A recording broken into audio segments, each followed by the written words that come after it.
Hello friends, welcome to my channel Lawyer's Room. My name is Vinay Verma and I am an advocate as well as a chartered accountant. I practice law before Delhi High Court and I have an experience of more than 7 years handling issues pertaining to transfer pricing, corporate tax as well as corporate law. This channel has been created by me to share insights on various tax related topics with all of you. Friends, the topic for today which I have selected is equalization levy, which is a charge on provision of digital services or e-commerce services. I shall provide a brief overview of the provisions around equalization levy. Friends, I would like to begin by saying that information and communication technology these days has led to increase in usage of digital services or e-commerce services. This levy of tax or a charge on e-commerce services or transactions or digital services or transactions has been a challenge for various governments as well as businesses. This issue was also taken up during several meetings of experts for several years at G20 as well as OECD. Afterwards, OECD came up with a plan known as Base Erosion and Profit Shifting Action Plans, which included Action Plan 1, which was pertaining to tax challenges around digitalization. This action plan was adopted and endorsed by G20 countries, and India has been the part of G20 countries. The final report on Action Plan 1 was released in September 2015, which recommended three options or three recommendations for various governments to levy charge on e-commerce services or digital services, which are introduction of new nexus rule in the form of significant economic presence, withholding taxes on certain types of digital transactions, and third option was equalization levy. Friends, I am not discussing the first two recommendations in this video, and I shall focus only on the third recommendation. In the year 2016, the Indian government formed a committee on taxation of e-commerce, namely proposal for equalization levy on specified transactions, which suggested that equalization levy was required to be introduced for attaining the objective of providing greater clarity, certainty, and predictability in terms of taxation of digital services, which is also in line with the suggestion provided in Action Plan 1 of OECD. Indian government introduced equalization levy in 2016 in line with the recommendation provided by the committee as well as Action Plan 1, and India became the first country to introduce equalization levy in 2016. Now, if you look at the provisions of Finance Act 2016, friends, the equalization levy was introduced through Finance Act rather than the Income Tax Act. It was introduced in Finance Act 2016, which was effective from 1st of June 2016, with the aim to levy tax on digital transactions accruing to non-resident e-commerce companies in India. Finance Act 2016 states equalization levy means tax leviable on consideration received or receivable for any specified service under the provisions of this chapter, which is Chapter 7 of Finance Act 2016. Friends, specified services here means online advertisement or providing any digital advertising space or any other similar facility or the service for the purpose of online advertisement. This is what specified service has been defined as.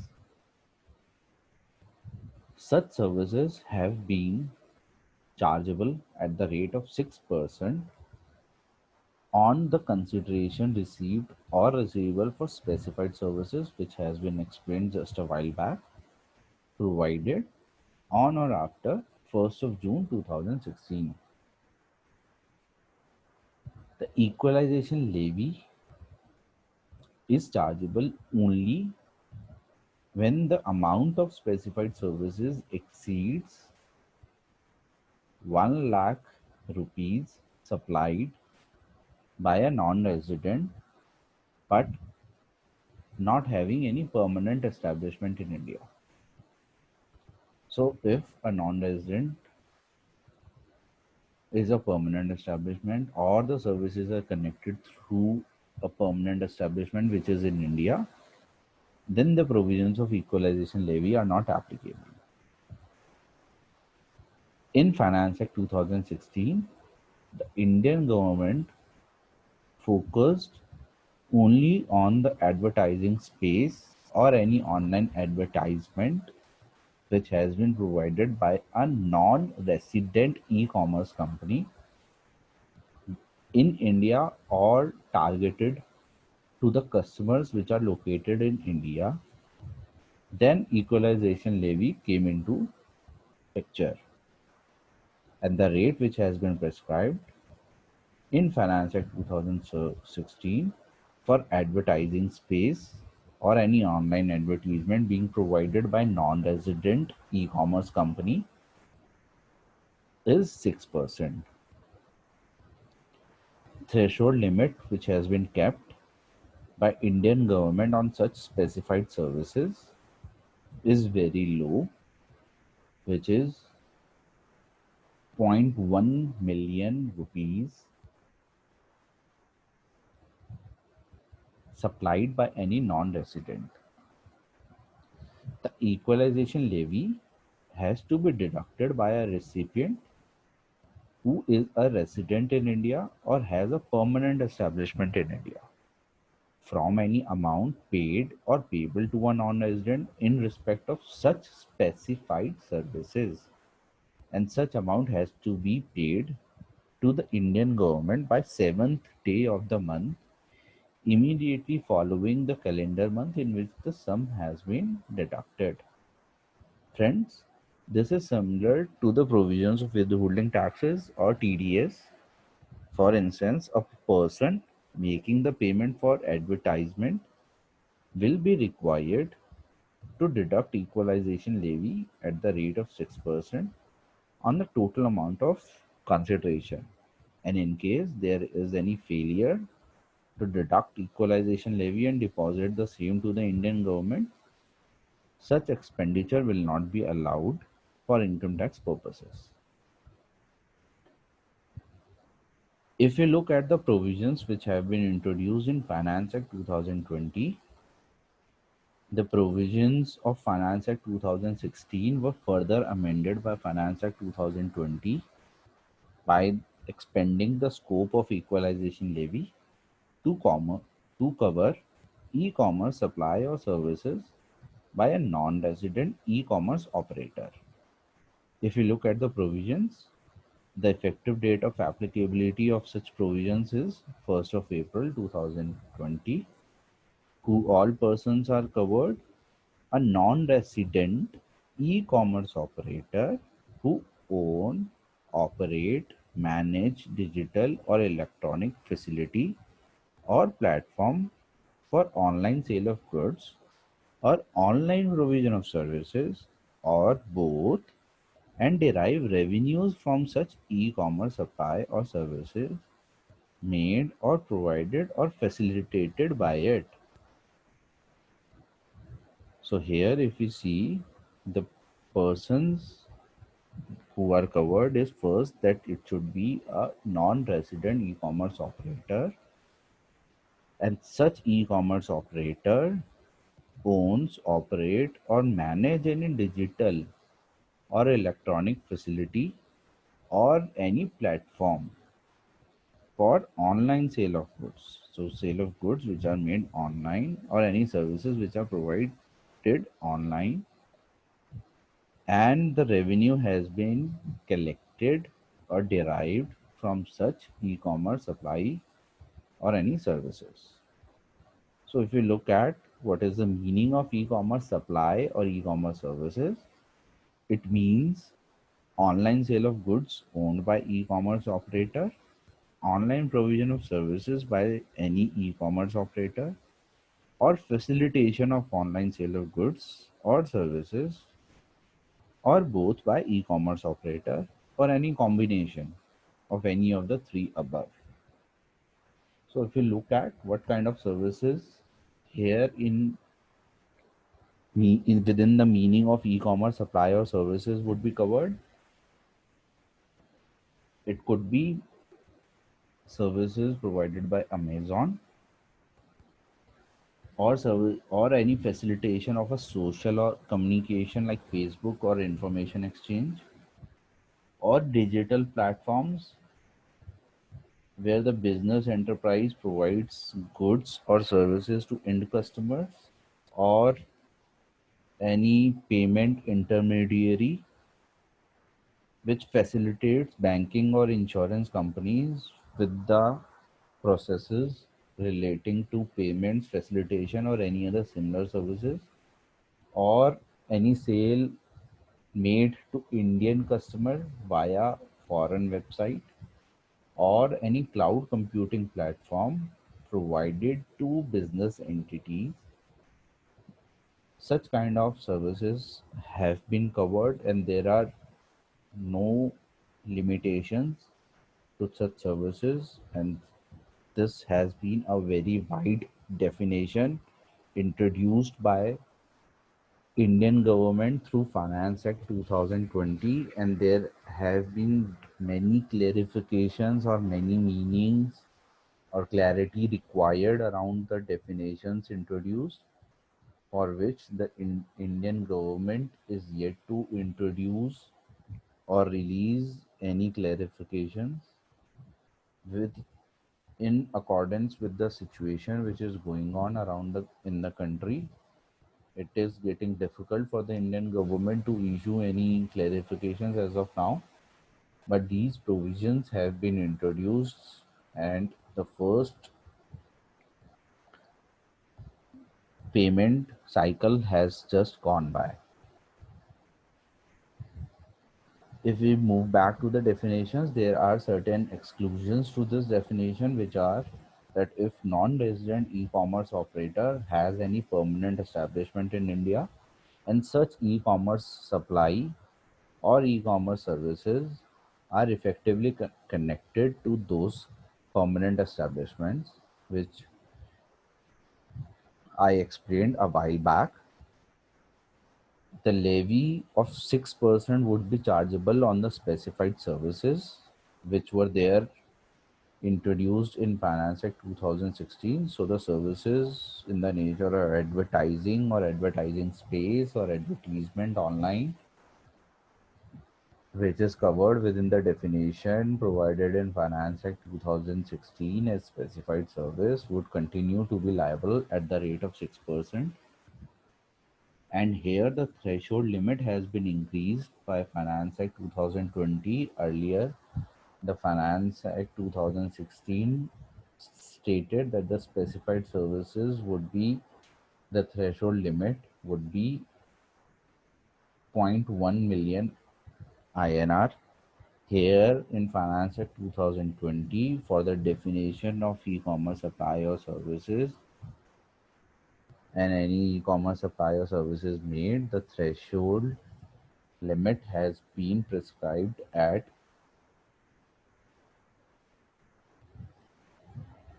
20 million rupees of the sales turnover or gross receipts from e-commerce supply or services made by e-commerce operator during the financial year.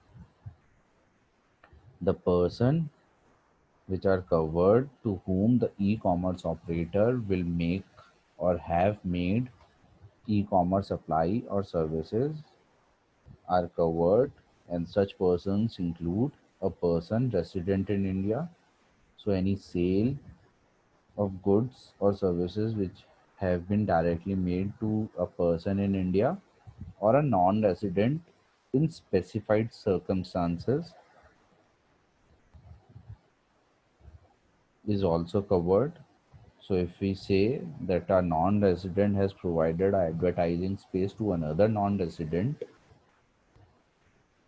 or has provided any e-commerce supply or has provided any e-commerce services to another non-resident, and both are the non-residents, but both specifically target, or the resident or non-resident specifically target the Indian customers, those persons are also covered.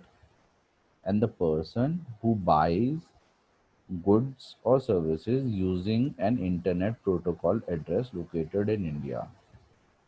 This has been, or this would be, a very challenging job for the Indian government, and there will be many litigations around it on how to obtain the data around the persons who have used the IP which is located in India has taken the services from a non-resident e-commerce operator, and how those specified circumstances would be tracked by the Indian government, which would be very interesting to see.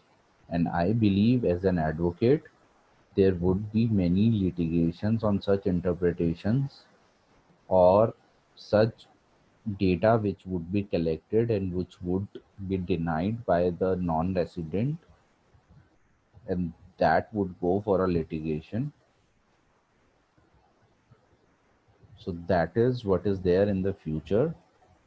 And if we talk about of the rate of equalization levy, which is covered in Finance Act 2020, the rate has been prescribed at the rate of 2% on the consideration which is received or receivable by e-commerce operator from e-commerce supply or services. Now, if I move on and discuss about the timelines for payment of equalization levy to Indian revenue and the consequences of non-payment,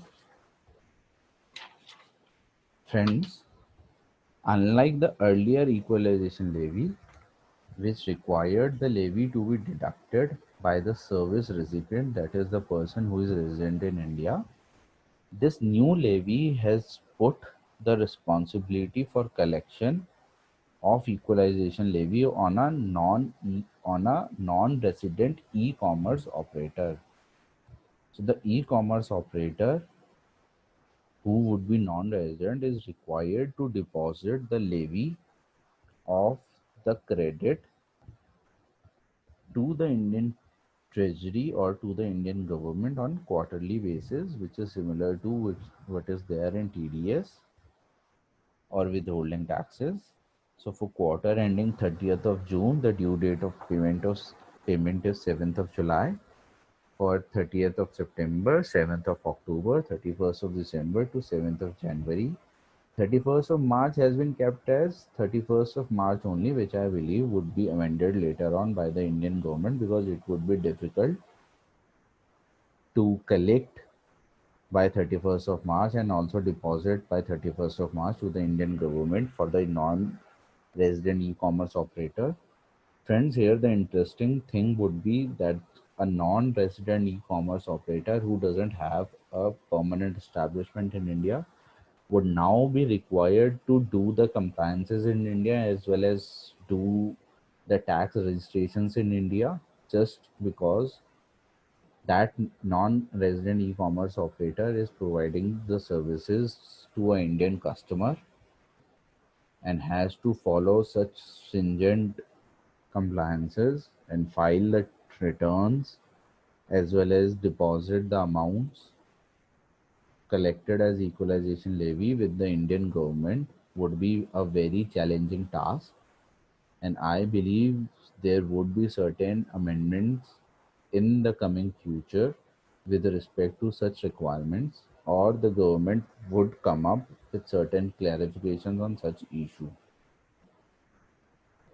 Any delay in payment would be subjected to additional interest on the delayed amount, and any default in payment may result in a penalty for the e-commerce operator equal to the amount of equalization levy which is in default. The e-commerce operator is required to submit an annual statement by 30th of June following the year ending on 31st of March.